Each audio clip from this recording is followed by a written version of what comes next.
कल ही की बात है, हमारे देश में बहुत जबरदस्त कश्मीर में पहलगाम में अटैक हुआ है।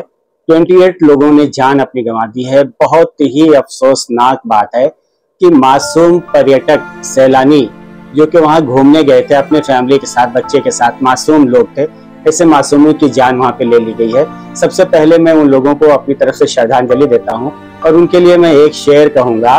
आसमां तेरी लहद पे शबनम अफशानी करे, आसमां तेरी लहद पे शबनम अफशानी करे, सब्ज़े नौ रिश्ता इस घर की निगहबानी करे, सब्ज़े नौ रिश्ता इस घर की निगहबानी करे। दोस्तों, ये जो दिन है हमारे लिए बहुत ही दर्दनाक और तकलीफ देने वाला दिन है कि हमारे 28 लोगों की जान, जो कि मासूम थे, निहत्थे थे, इंजॉय करने गए थे, अपने लाइफ के कुछ पल हंसी खुशी बिताने के लिए गए थे, ऐसे मासूम लोगों की जान ले ली गई। यहाँ मैं सवाल खड़ा करता हूँ उन लोगों के ऊपर जो इस्लाम का नाम लेते हैं, अपने आप को दावा करते हैं कि हम मुसलमान हैं और इस्लाम का झंडा लेके दौड़ते हैं।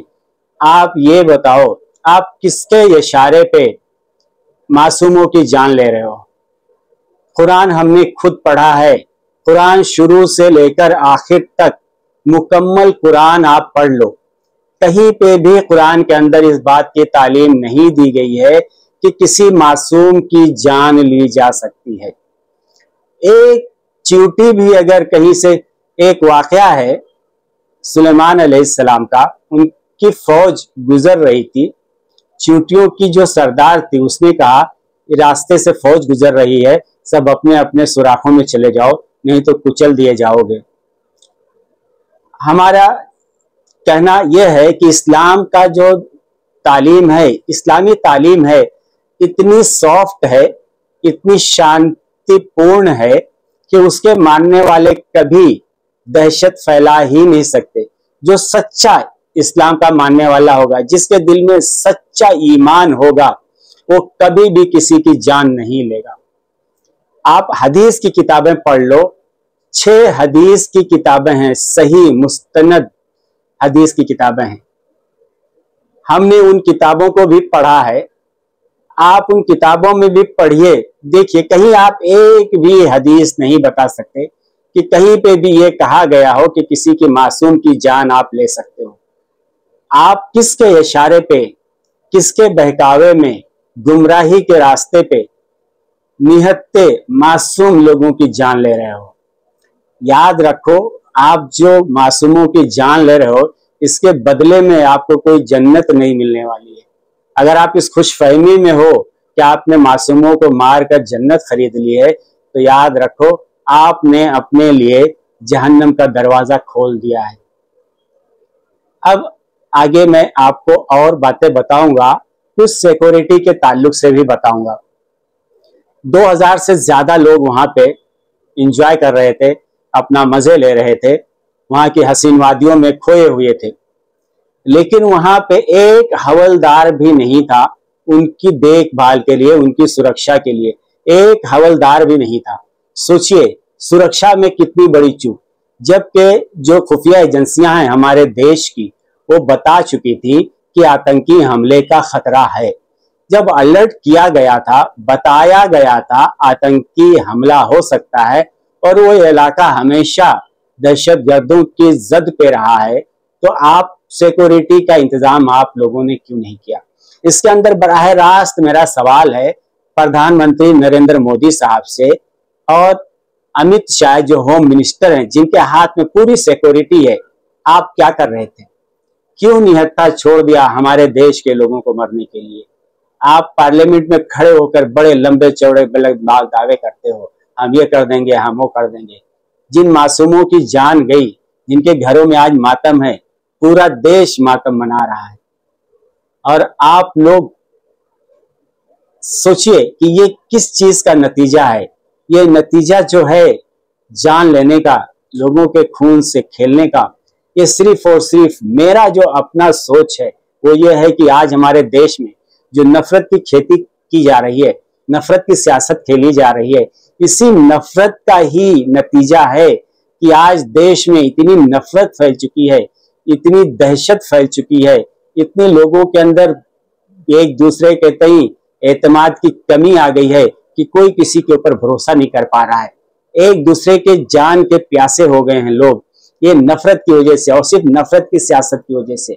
जब तक हमारे देश में नफरत की सियासत नहीं खत्म होगी, जब तक ये आतंकियों की जो है चालें इसी नफरत का फायदा उठाकर वो अपना मकसद हासिल करती रहेंगी, इसमें हमारे देश की जो जनता है ये भी कहीं ना कहीं जिम्मेदार है। इसलिए कि हमारे देश की जनता को भी जो नफरत की सियासत करने वाले लोग हैं उनको घरों में बिठाने की जरूरत है। अब वक्त आ गया है कि नफरत की सियासत करने वाले लोगों को घरों में बैठा दिया जाए, उनकी सियासत को जड़ से खत्म कर दिया जाए। और ये कौन खत्म करेगा? देश की जनता खत्म करेगी, आप खत्म करोगे। इसलिए कि देश में जब तक नफरत की सियासत नहीं खत्म होगी, इस तरह की दहशत का माहौल देश में बना रहेगा, डर का माहौल बना रहेगा, खौफ का माहौल बना रहेगा। इसलिए आज देश में नफरत को जड़ से खत्म करने की जरूरत है। जब तक हम अमन, शांति, भाईचारा, मोहब्बत को आम नहीं करेंगे, देश हमारा आग और खून की होली में ऐसी ही जलता रहेगा, लुटता रहेगा। आज हमारे देश में जो जरूरत है वो इस बात की जरूरत है कि हमारे लोगों को जो जान गई है उनके जख्मों पे मरहम रखा जाए और इस पे अपनी सियासत की रोटियां सेकने की जरूरत बिल्कुल भी नहीं है। लेकिन मुझे मालूम है कि जिन लोगों ने पुलवामा के शहीदों की लाशों पे सियासत की थी, यहाँ पे भी सियासत करेंगे, वो अपनी हरकतों से बाज नहीं आएंगे। ऐसे लोगों को जरूरत है जनता सबक सिखाए कि ये वक्त सियासत का नहीं है। आप देश में शांति लाइए, अमन लाइए, सुकून लाइए। अभी जनरल बख्शी साहब का, रिटायर्ड जनरल है फौज के जनरल बख्शी साहब, उनकी एक बात मैं यहाँ पे कोट करना चाहूंगा। कोविड के बाद से फौज में 1,80,000 पद खाली पड़े हैं, 1,80,000 पद खाली पड़े हैं। फौज का हाल आपने ये बना रखा है। 1,80,000 अगर वो पद खाली हैं वो कब भरे जाएंगे? और अगर वो पद नहीं भरे जाते हैं तो पहाड़ों में, जंगलों में, दुश्वार रास्तों में जो आतंकी घात लगाए बैठे हुए हैं कभी भी हमारे लोगों के ऊपर अटैक कर सकते हैं। उनसे मुकाबला कौन करेगा? 1,80,000 फौजियों के पद खाली हैं। जनरल बख्शी बड़े दुख के साथ इस बात को कहते हैं कि कौन आज देश में डिसीजन ले रहा है, सिक्योरिटी के मामले में कौन फैसले ले रहा है और उस देश की सिक्योरिटी के साथ क्यों समझौता किया जा रहा है। During COVID, this army for 3 years there was no recruitment. Our forces were cut down by 1,80,000.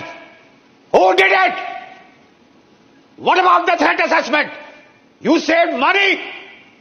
You saved money to get these people killed, damn you. I fought in Kishtwar. 3 years, Arnab. We had that area totally under control. Now that poor sector 9 sector RR, those boys are being asked to look after 2 sectors because somebody felt manpower is not needed. Damn you! It's needed if you want to fight in the mountains. It's needed if you want to fight the terrorists in hills and mountains and jungles. It is needed if you've got a Bangladesh pain in the neck now, in addition to China and Pakistan. Open the lines. Which genius chose to cut this army down? यहाँ सबसे बड़ी नाकामी हमारे देश के प्रधानमंत्री नरेंद्र मोदी की है और अमित शाह की है। और दोनों को जितना झूठ इन दोनों ने देश में फैलाया है, जितना झूठा प्रोपेगेंडा किया है, जितनी झूठी सियासत खेली है, जितनी नफरत इन दोनों ने देश में फैलाई है, इन लोगों की जो नफरत, झूठ, फरेब, मक्कारी, उसी का नतीजा है कि आज हमारे देश में और इनकी जितनी पॉलिसियां हैं, हर पॉलिसी में नाकाम। अग्निवीर लेके आए, उसने भी देश की जो फौज है उसको कमजोर किया और जो पद खाली हैं 1,80,000 उनको भी नहीं भरे। आप किसकी जेब भरने के लिए ये पैसे बचा रहे हो? जब हमारा देश ही नहीं रहेगा, हमारे देश की रखवाली करने वाले फौजी ही नहीं रहेंगे, तो आप देश में पैसा बचाकर क्या करोगे? लोगों के लिए कफन खरीदोगे कि अपने लिए शमशान घाट बनाओगे? बताइए, जवाब दीजिए। सवाल सख्त है लेकिन आप मुझे जवाब दीजिए। आज वक्त है सख्त सवाल करने का और जवाब देने का। देश की सिक्योरिटी के साथ किसी भी तरह का कोई समझौता नहीं किया जा सकता है। देश की जनता की जिंदगी के साथ कोई समझौता नहीं किया जा सकता है। अगर आप लोग से नहीं होता है तो आप लोग इस्तीफा दीजिए, और किसी और के हवाले देश कीजिए। देश जवाब चाहता है, जवाब दीजिए मोदी साहब और अमित शाह जी। और जो डिफेंस मिनिस्टर हैं राजनाथ सिंह, फौज आपके हाथ में है, आप कहाँ हो? आप तो कहीं दिख ही नहीं रहे हो, आपकी कहीं आवाज भी नहीं आ रही है। इतना बड़ा अटैक हुआ, आप कहाँ पे हो? देश आपको ढूंढ रहा है। 1,80,000 फौजियों की कमी है, क्यों नहीं आपने भरा? आप डिफेंस मिनिस्टर हो, क्या आप अमित शाह के दबाव में हो, मोदी जी के दबाव में हो, किसके दबाव में हो? डिफेंस मिनिस्टर हो, आपको पावर है, आप फौज भर्ती कर सकते हो, क्यों नहीं कर रहे हो? देश आपसे भी सवाल पूछ रहा है और आप अपनी जवाबदेही से बच नहीं सकते हो। बहुत दुख का माहौल है और ज्यादा कुछ कहते हुए जबान भी सूख रही है, दिल बहुत ही गमजदा है। ज्यादा कुछ नहीं कहूंगा, बस यही कहूंगा कि मेरे देश की जनता को बचा लो और मेरे देश की जनता की जान बहुत अहम है। तुम चंद सिक्के बचाने के लिए फौज को कमजोर मत बनाओ, फौज का बजट बढ़ाओ, जो खाली पद हैं उसको भरो, उससे हमारे देश की, देश के लोगों की, हमारी जमीन की सुरक्षा होगी। और यही हमारे लिए सबसे अहम है। सियासत हमारे लिए बिग जीरो, कुछ भी। देश हमारे लिए फर्स्ट है, फर्स्ट रहेगा। सियासत, पॉलिटिक्स जीरो, नेता पॉलिटिशियन जीरो, देश, आर्मी, देश के लोग हमारे लिए सबसे अहम है। बहुत बहुत धन्यवाद। जय हिंद।